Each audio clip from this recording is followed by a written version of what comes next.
Iya Mak Pono. Ya, Kalau mau ngalo kabarnya Mak Pono kok pernah merantau loh ya? ambo kalau merantau Malepona Ah.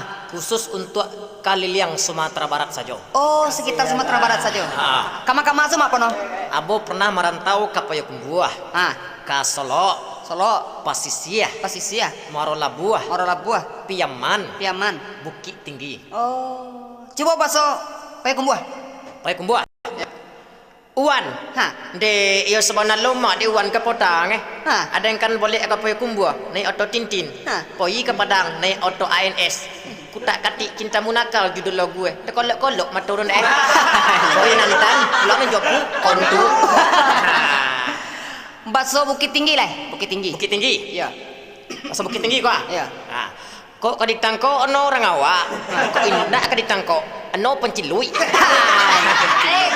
Dari Bukit Tinggi Piaman lu. Pindah ke Priaman. Priaman. Masuk Priaman lah. Iya, masuk Priaman. Nah, jadi uayoy Semarang adanya. Bentuk baru aja kok. Dia mambai kok aja. Dari Priaman kita pindah ke Solo, Bakso Solo. Ke Solo. Solo. Jadi abah tuh kak. Nah. Agila kak piti ka 300 ah. Ada sadang piti 300 dah kak. Dan lagi kak lobaknya mereka sah berdapur saya kan tu duduk pelantar nah. Bakso Marolabuah. Seberapa buah? Ya. Bapo kabar nak kati do? Ha? Lihat do nak piti ka 300 untuk beli petului ke sekali no. Bakso Tapan, Tapan. Di Tapan. Pro. Iya. Pesisir. Ah, iya bisa. Bahasa pesisir ya. Iya. Ambo nak kelak mencelik mak penuh joget. Tapi apa kedaya aku kelam terpaksa kita lalu di dapur. Pergi dalam bilik pakai bedak pakai.